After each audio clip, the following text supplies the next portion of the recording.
Bacon continued. Almost Bacon's first publication was called The Praise of Knowledge. Published in 1592, its enthusiasm for philosophy compares quotation. My praise shall be dedicate to the mind itself. The mind is the man, and knowledge mind. A man is but what he knows. Are not the pleasures of the affections greater than the pleasures of the senses, and are not the pleasures of the intellect greater than the pleasures of the affections? Is not that only a true and natural pleasure whereof there is no satiety? Is not that knowledge alone that does clear the mind of all perturbations? How many things be there which we imagine are not? How many things do we esteem and value more than they are? These vain imaginations, these ill-proportioned estimations, these be the clouds of error that turn into the storms of perturbations. Is there any such happiness as for a man's mind to be raised above the confusion of things, where he may have a respect of the order in nature and the error of men? Is there but a view only of delight and not of discovery, of contentment and not of benefit? Shall we not discern as well the riches of nature's warehouse as the beauty of her shop? Is truth barren? Shall we not thereby be able to produce worthy effects, and to endow the life of man with infinite commodities? Bacon's finest literary product, the Essays, written from 1597 to 1623, show him still torn between these two loves, for politics and for philosophy. In the essay of Honor and Reputation, he gives all the degrees of honor to political and military achievements, none to the literary or the philosophical. But in the essay of Truth, he writes, the inquiry of truth, which is the love-making or wooing of it, the knowledge of truth, which is the praise of it, and the belief of truth, which is the enjoying of it, is the sovereign good of human natures. In books we converse with the wise, as in action with fools. That is, if we know how to select our books. Some books are to be tasted, reads a famous passage, others to be swallowed, and then some few to be chewed and thoroughly digested. All these groups, of course, forming no doubt an infinitesimal portion of the oceans and cataracts of ink in which the world is daily bathed and poisoned and drowned. Surely the essays must be numbered among the few books that deserve to be chewed and digested. Rarely shall you find so much meat, so admirably dressed and flavored, in so small a dish.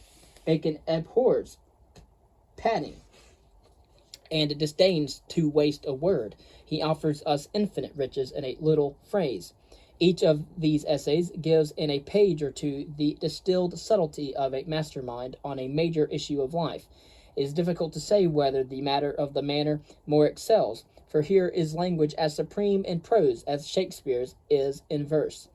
It is a style like sturdy Tacitus's, compact yet polished, and indeed some of its conciseness is due to the skillful adaptation of Latin idiom and phrase.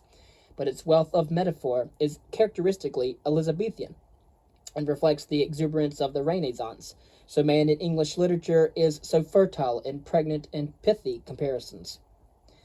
Their lavish array is the one defect of Bacon's style. The endless metaphors and allegories and allusions fall like whips upon our nerves and tire us out at last. The essays are like rich and heavy food, which cannot be digested in large quantities at once, but taken 4 or 5 at a time. They are the finest intellectual nourishment in English. What shall we extract from this extracted wisdom? Perhaps the best starting point and the most arresting deviation from the fashions of medieval philosophy is Bacon's frank acceptance of the Epicurean ethic. That philosophical progression, use not what you may not wish, wish not that you may not fear, seems an indication of a weak, diffident, and timorous mind, and indeed most doctrines of the philosophers appear to be too distrustful, and to take more care of mankind than the nature of the thing requires. Thus they increase the fears of death by the remedies they bring against it, for whilst they make the life of man little more than a preparation and discipline for death, it is impossible but the enemy must appear terrible when there is no end of the defense to be made against him. Nothing could be so injurious to health as the stoic repression of desire, What is the use of prolonging a life which apathy has turned into premature death? And besides, it is an impossible philosophy, for instinct will out. Nature is often hidden, sometimes overcome, seldom extinguished. Force makes nature more violent in the return. Doctrine and discourse makes nature less importune, but custom only does alter or subdue nature. But let not a man trust his victory over his nature too far, for nature will lay buried a great time, and yet revive upon the occasion or temptation. Like as it was with Aesop's damsel, turned from a cat to a woman, who sat very demurely at the board's end, till a mouse ran before her. Therefore let a man either avoid the occasion altogether, or put himself often to it, that he may be little moved with it. Indeed, Bacon thinks the body should be inured to excesses as well as to restraint, else even a moment of unrestraint may ruin it. So one accustomed to the purest and most digestible foods is easily upset when forgetfulness or necessity diverts him from perfection. Yet variety of delights rather than surfeit of them, for strength of nature in youth passes over many excesses, which are owing a man till his age. Man's maturity pays the price of his youth. One royal road to health is a garden. Bacon argues, agrees with the author of Genesis, that God Almighty first planted a garden, and with Voltaire that we must cultivate our backyards. The moral philosophy of the essays smacks rather of Machiavellian than of Christianity, to which Bacon made so many acute obeisances. We are beholden to Machiavelli and writers of that kind, who openly and unmasked declare what men do in fact, and not what they ought to do, for it is impossible to join the wisdom of the serpent and the innocence of the dove without a previous knowledge of the nature of evil, as without this virtue lies exposed and unguarded. The Italians gave an ungracious proverb, Tento buon che val niente, so good that he is good for nothing. Bacon accords his preaching with his practice, and advises a judicious mixture of dissimulation with honesty, like an alloy that will make the purer but softer metal capable of longer life. He wants a full and varied career, giving acquaintance with everything that can broaden, deepen, strengthen, or sharpen the mind. He does not admire the merely contemplative life. Like Goethe, he scorns knowledge that does not lead to action. Men ought to know that in the theater of human life it is only for gods and angels to be spectators. His religion is patriotically like the king's, though he was more than once accused of atheism, and the whole trend of his philosophy is secular and rationalistic. He makes an eloquent and apparently sincere disclaimer of unbelief. I had rather believe all the fables in the legend and the Talmud, and than this universal frame that is without a mind. A little philosophy inclines a man's mind to atheism, but depth in philosophy brings men's minds about to religion. For while the mind of man looks upon second causes scattered, it may sometimes rest in them and go no further. But when it beholds the chain of them, confederate and linked together, it must needs fly to providence and deity. Religious indifference is due to a multiplicity of factions. The causes of atheism are divisions in religion, if they be many. For one, any division adds zeal to both sides, but many divisions introduce atheism. And lastly, learned times, especially with peace and prosperity, for troubles and adversaries do more bow men's minds to religion. But Bacon's value lies in less in theology and ethics than in psychology. He is an undeceivable analyst of human nature, and sends his shaft into every heart. On the stalest subject in the world, he is refreshingly original. A married man is 7 years older in his thoughts the first day. It is often seen that bad husbands have good wives. Bacon was an exception, however. A single life does well with churchmen, for charity will hardly water the ground where it must first fill a pool. He that hath wife and children has given hostages to fortune, for they are impediments to great enterprises, either of virtue or mischief. Bacon seems to have worked too hard to have had time for love, and perhaps he never quite felt it to its depth. It is a strange thing to note the excess of this passion. There was never proud man thought to so absurdly well of himself as the lower does of the person beloved. You may observe that amongst all the great and worthy persons whereof the memory remains either ancient or recent, there is not one that has been transported to the mad degree of love, which shows that great spirits and great business do keep out this weak passion. Of course, now you see that Bacon thought that weak people were the ones that married. But he values friendship more than love, though of friendship too he can be skeptical. There is little friendship in the world, he says, and least of all between equals, which has wont to be magnified. That is between superior and inferior, whose fortunes may comprehend the one the other. A principal fruit of friendship is the ease and discharge of the fullness and swellings of the heart, which passions of all kinds do cause and induce. A friend is an ear. Those that want friends to open themselves unto are cannibals of their own hearts. Whoever has his mind fraught with many thoughts, his wits and understanding do clarify and break up in the communicating and discoursing with another. He tosses his thoughts more easily. He marshals them more orderly. He sees how they look when they are turned into words. Finally, he waxes wiser than himself, and that more by 1 hour's discourse than by a day's meditation. In the essay of Youth and Age, he puts a book into a paragraph. Young men are fitter to invent than to judge, fitter for execution than for counsel, and fitter for new projects than for settled business. For the experience of age in things that fall within the compass of it directs them, but in new things abuses them. Young men in the conduct and management of actions embrace more than they can hold, stir more than they can quiet, fly to the end without consideration of the means and degrees, pursue absurdly some few principles which they have chanced upon, care not to, or how they innovate, which draws unknown inconveniences. Men of age object too much, consult too long, adventure too little, repent too soon, and seldom drive business home to the full period, but content themselves with a mediocrity of success. Certainly it is good to compel employments of both, because the virtues of either may correct the defects of both. He thinks, nevertheless, that youth and childhood may get too great liberty, and so grow disordered and lax. Let parents choose bedtimes, the vocations and courses they mean their children should take, for then they are most flexible, and let them not too much apply themselves to the disposition of their children, as thinking they will take best to that which they have most mind to. It is true that, if the affections or aptness of the children be extraordinary, then it is good not to cross it, but generally the precept of the Pythagoreans is good. Choose the best. Custom will make it pleasant and easy. For custom is the principal magistrate of man's life. The politics of the essays preach a conservatism natural in one who aspired to rule. Bacon wants a strong central power. Monarchy is the best form of government, and usually the efficiency of a state varies with the concentration of power. There be 3 points of business in government: the preparation, the debate or examination, and the perfection or execution. Whereof, if you look for dispatch, let the middle only be the work of many, and the first and last the work of a few. He is an outspoken militarist. He deplores the growth of industry as unfitting men for war, and bewails long peace as lulling the warrior in man.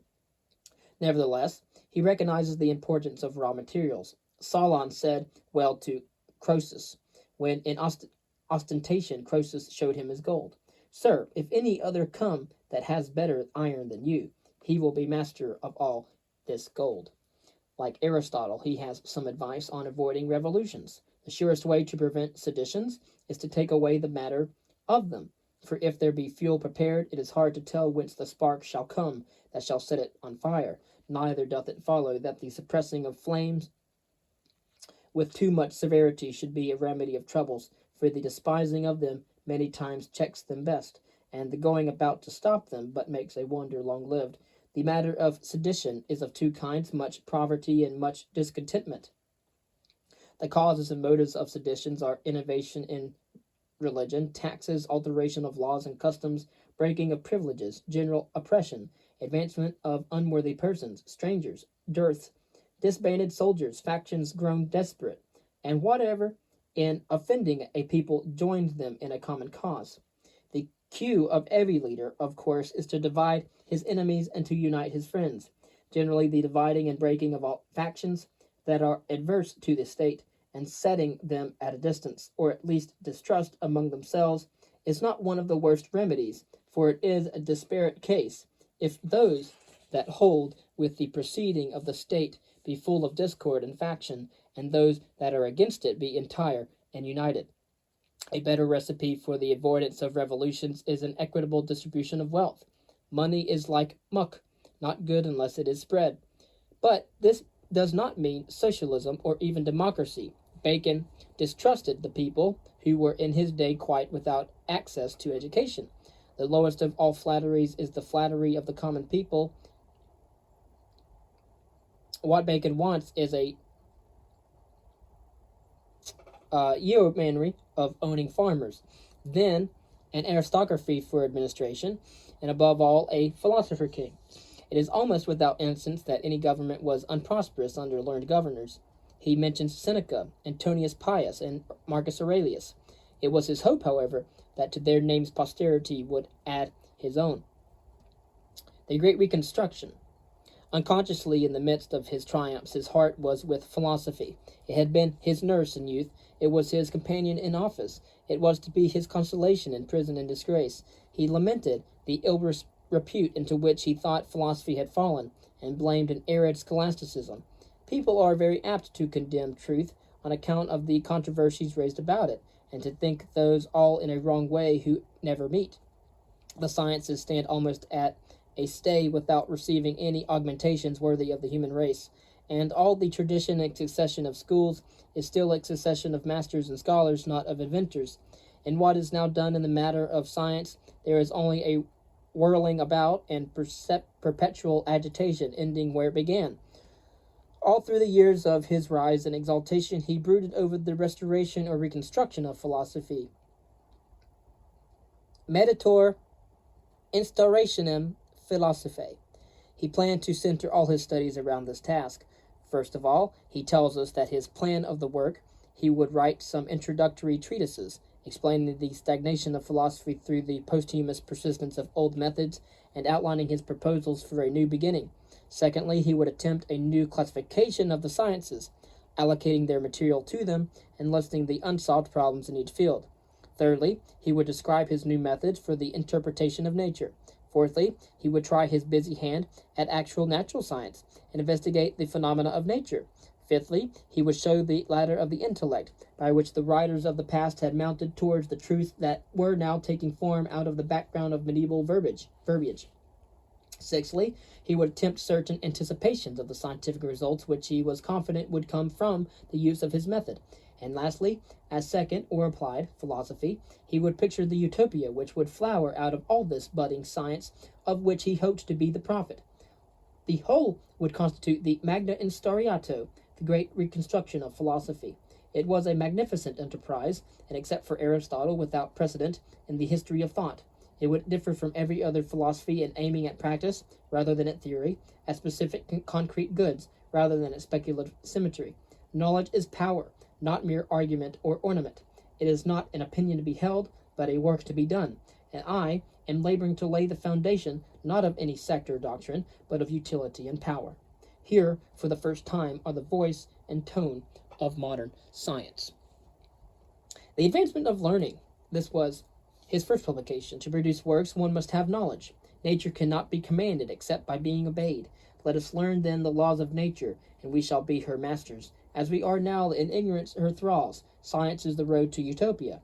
But in what condition this road is, tortuous, unlit, turning back upon itself, lost in useless bypaths, and leading not to light but to chaos, let us then begin by making a survey of the state of the sciences, and marking out for them their proper and distinctive fields. Let us seat the sciences, each in its proper place, examine their defects, their needs, and their possibilities, indicate the new problems that await their light, and in general open and stir the earth a little about the roots of them. Of course, we have the works of Bacon's actual works under the foregoing heads.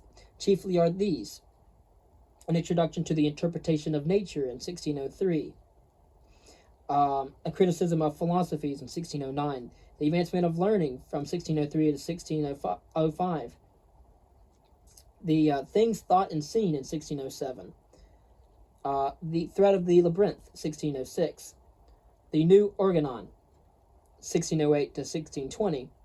Historia Naturalis, or Natural History, 1622. Description of the Intellectual Globe, 1612. Forest of Forests, 1624. On Origins, or Principis, 1621. And then finally, The New Atlantis in 1624. Of course, note that all the above, but The New Atlantis and The Advancement of Learning, were actually written in Latin, and the latter was translated into Latin by Bacon and his aides to win for it a European audience. Since historians and critics always use the Latin titles in their references, I have not given the Latin readings here. If you want to, you could look them up. But these are given for the convenience of those who study both Greek and Latin. This is the task which Bacon set himself in The Advancement of Learning. It is my intention, he writes, like a king entering his realm, to make the circuit of knowledge, noticing what parts lie waste and uncultivated, and abandoning by the industry of man, with a view to engage by faithful mapping out of the deserted tracts the energies of public and private persons and their improvement. He would be the royal surveyor of the weed-grown soil, making straight the road and dividing the fields among the laborers. It was a plan audacious to the edge of immodesty, but Bacon was still young enough, 42 is young and a philosopher, to plan great voyages. I have taken all knowledge to be my province, he had written in 1592, not meaning that he had or would make himself a premature edition of the Encyclopedia Britannica, but implying merely that his work would bring him into every field, as the critic and coordinator of every science in the task of social reconstruction. The very magnitude of his purpose gives a stately magnificence to his style and brings him at times to the height of English prose. So he ranges over the vast battleground in which human research struggles with natural hindrance and human ignorance, and in every field he sheds illumination. He attaches great importance to physiology and medicine. He exalts the latter as regulating a musical instrument of much and exquisite workmanship easily put out of tune, but he objects to the lax empiricism of contemporary doctors and their facile tendency to treat all ailments with the same prescription, usually physic. Our physicians are like bishops that have the keys of binding and loosing, but no more. They rely too much on mere haphazard, uncoordinated individual experience. Let them experiment more widely. Let them illuminate human with comparative anatomy. Let them dissect, and if necessary, vivisect. And above all, let them construct an easily accessible and intelligible record of experiments and results. Bacon believes that the medical profession should be permitted to ease and quicken death, where the end would be otherwise only delayed for a few days and at the cost of great pain. But he argues the physicians to give more study to the art of prolonging life. This is a new part of medicine, and deficient, though the most noble of all, for it may be supplied. Medicine will not then be wholly versed in sordid cures, nor physicians be honored only for necessity, but as dispensers of the greatest earthly happiness that could well be conferred on mortals. One can hear some sour Schopenhauerian protesting at this point against the assumption that longer life would be a boon, and urging on the contrary that the speed with which some physicians put an end to our illnesses is a consummation devoutly to be praised. But Bacon, worried and married, and harassed though he was, never doubted that life was a very fine thing after all. In psychology, he is almost a behaviorist, in the sense that he demands a strict study of cause and effect in human action, and wishes to eliminate the word chance from the vocabulary of science. Chance is the name of a thing that does not exist, and what chance is in the universe, so will is in man. Here is a word of meaning, and a challenge of war, all in a little line. The scholastic doctrine of free will is pushed aside as beneath discussion, and the universal assumption of a will distinct from the intellect is discarded. These are leads which Bacon does not follow up, however. It is not the only case in which he puts a book into a phrase and then passes blithely on. Again, though, in a few words, Bacon invents a new science, social psychology. Philosophers would diligently inquire into the powers and energy of custom, exercise, habit, education, example, imitation, emulation, company, friendship, praise, reproof, exhortation, reputation, laws, books, studies, etc. For these are the things that reign in men's morals. By these agents the mind is formed and subdued. And so we see here so closely that this outline has been followed by the new science that it reads almost like a table of contents for the works of others that will come afterwards. Of course, nothing is beneath science nor above it. Sorceries, dreams, predictions, telepathic communications, psychical phenomena in general must be subjected to scientific examination.